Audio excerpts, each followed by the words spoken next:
बिस्मिल्लाहिर्रहमानिर्रहीम। अस्सलामुअलैकुम। परदेसी न्यूज़ में खुशामदीद। मैं हूँ साजिद अली। इस वक्त पाकिस्तान, इंडिया समेत कई ममालिक से सऊदी अरब के लिए डायरेक्ट फ़्लाइट्स पर पाबंदी आयद है। पाकिस्तान और इंडिया से लोग इस वक्त दुबई के रास्ते सऊदी अरब का सफ़र कर रहे हैं। दुबई में 15 दिन स्टे होता है और स्टे के बाद सऊदी अरब एंट्री दिया जाता है। आप जानते होंगे कि मुत्तहिदा अरब इमारात और सऊदी अरब ये दो ऐसे ममालिक हैं जहां पर गैर मुल्कियों में सबसे ज़्यादा तादाद पाकिस्तानी और इंडियंस की है। अब जो लोग सऊदी अरब में रहते हैं तो उनके अक्सर रिश्तेदार दोस्त ये दुबई में बरसरे रोज़गार है। तो अब जो लोग दुबई के रास्ते सऊदी अरब का सफ़र कर रहे हैं तो उनमें बेशतर लोग, बल्कि मैं कहूँगा कि 90% से ज़्यादा लोग अपने दोस्तों और रिश्तेदारों के यहाँ 15 दिन स्टे करते हैं और उसके बाद वो सऊदी अरब आते हैं, जो कि मेरे नज़दीक ये इंतहाई गलत काम है, जो कि आज की इस वीडियो में आपके साथ डिस्कस करूंगा। मगर उससे पहले अगर आप चैनल पर नए हैं तो चैनल को ज़रूर सब्सक्राइब करें। आपका सिर्फ 5 सेकंड का टाइम लगेगा और उससे हमारी हौसला अफजाई हो जाती है। आप जो लोग सऊदी अरब में रहते हैं या मुत्तहिदा अरब इमारात में रहते हैं तो ये वो तमाम अफराद है जो इनका ज़्यादातर तादाद लेबर तबके से है, जो एवरेज क्लास या इससे एवरेज से भी नीचे क्लास के है। इसी वजह से ये इन ममालिक में बरसरे रोज़गार है। आप खुद सऊदी अरब में रहते हैं, आप अगर किसी कंपनी में हैं या आप किसी कफ़ील के यहाँ काम करते हैं या आपका आज़ाद वीज़ा है, तो आप में से बहुत कम लोग ऐसे होंगे जो अकेले उनका रिहाइश होगा। अक्सर लोग ऐसे होते हैं जो एक कमरे के रिहाइश में वो 5, 6, 7, 8 लोग रहते हैं। जब 5, 6, 7, 8 लोग आप रहते हैं तो आप समझे कि एक कमरे में कितनी जगह होगी। अब मुत्तहिदा अरब इमारात सऊदी अरब से थोड़ा मुख्तलिफ है। यहाँ सऊदी अरब में रिहाइश सस्ता है, लेकिन मुत्तहिदा अरब इमारात में इसके उलट है, वहाँ पर रिहाइश काफ़ी महंगा है। रिहाइश महंगा होने की वजह से कंपनियों में भी एक एक कमरे में ज़्यादा तादाद में लोग रहते हैं और बाहर जो जिनका रिहाइश है वहाँ पर भी एक एक कमरे में ज़्यादा लोग रहते हैं। डबल स्टोरी बेड बल्कि ट्रिपल स्टोरी बेड जो होते हैं।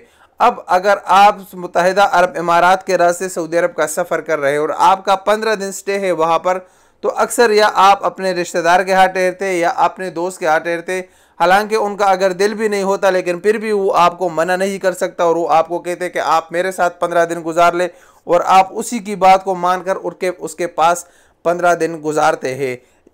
इन 15 दिनों के दरमियान उनको काफ़ी मुश्किलात आपकी वजह से उठाने पड़ते हैं।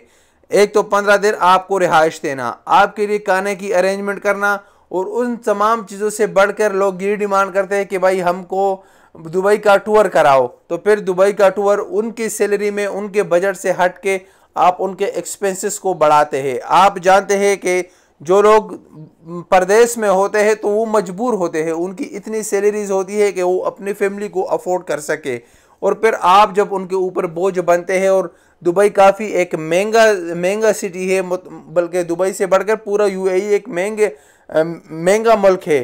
तो वहाँ पर उनके बजट को पूरा आप आउट कर लेते हैं और ज़्यादा उनके एक्सपेंसेस करते हैं। हालांकि वो आपको नहीं बताते, उनके चेहरे पर खुशी होती है लेकिन उनके दिल से आप वाकिफ़ नहीं होते। और बल्कि एक और अहम चीज़ बता दूँ, आप एक बंदा नहीं है कि आप उनके पास ठहरते हैं। इसी तरह उस रूम में अगर 8 बंदे हैं तो उसमें लाजमी बात है 3-4 लोगों के दोस्त रिश्तेदार उनके पास आके स्टे करते हैं। और आप 15 दिन गुजार के वहाँ से आते हैं तो दूसरा आपका रिश्तेदार तैयार होता है सऊदी अरब आने के लिए दुबई के रास्ते, वो जाकर वहाँ पर उनके पास स्टे करता है। तो उनका पूरा जो सिस्टम है उसको आप आउट कर लेते हैं और उसको आप लोग इंतहाई तकलीफ़ देते हैं, लेकिन वो बयान नहीं करते। तो मेरी आप तमाम दोस्तों से रिक्वेस्ट है, गुजारिश है, खुदारा अगर आप मुत्तहिदा अरब इमारात के रास्ते सऊदी अरब का सफ़र कर रहे हैं, आपने वीज़ा लगवा लिया, आपने टिकट ख़रीद लिए, तो खुदारा आप अपने लिए होटल की भी बुकिंग करें। 20, 30, 40 हज़ार रुपये आपका लगेगा, लेकिन आप किसी के ऊपर बोझ नहीं बनेंगे। आपके अंदर अगर एहसास है तो आप बिल्कुल किसी के ऊपर बोझ नहीं बनेंगे, उनकी ज़िंदगी को तकलीफ़ में नहीं डालेंगे। 15 दिन के लिए आप अपना होटल बुक करें। अगर आपका कोई अजीज़ रिश्तेदार मुत्तहिदा अरब इमारात में है तो वो आपको के पास आ जाएगा, आप उनके पास जाए, एक दिन उनके पास गुजार ले, एक टाइम का उसका मेहमान बने, कोई एक टूर आपको कर लेगा तो आप वो भी खुश होगा और उनको कोई तकलीफ़ भी नहीं होगी। वो बिल्कुल खुशी खुशी आपको सब कुछ प्रोवाइड कर लेगा, लेकिन आप उसके ऊपर बोझ नहीं होगे और आप अपना एहसास, आपके पास एहसास होगा उसका। आप खुद सोचिए, अगर सऊदी अरब में आप है और इस तरह आप रूम में 4-5 बंदे रहते हैं और आपके साथ इस तरह की स्ट्रेटजी सामने आ जाए तो फिर आप क्या करेंगे, आपके दिल पे क्या गुजरेगा। तो प्लीज़ खुदारा के लोगों, दूसरों का एहसास करें, दूसरों के मजबूरी से गलत फ़ायदा ना उठाए। अगर आपका कोई दोस्त या रिश्तेदार फैमिली के साथ वहाँ पर रहते और आपके बहुत ज़्यादा करीब है या बहुत ज़्यादा हाई पोजीशन पे उनकी अपनी रिहाइश है, अकेले उसमें रहता है, तो फिर वो एक अलग सी बात है कि आप उनके पास स्टे करें। तो वो फिर अलग चीज़ है कि वो बिल्कुल आपका भाई है या बिल्कुल ज़्यादा करीबी रिश्तेदार है, उनके रिहाइश, उनके सिस्टम वहाँ पर ठीक है।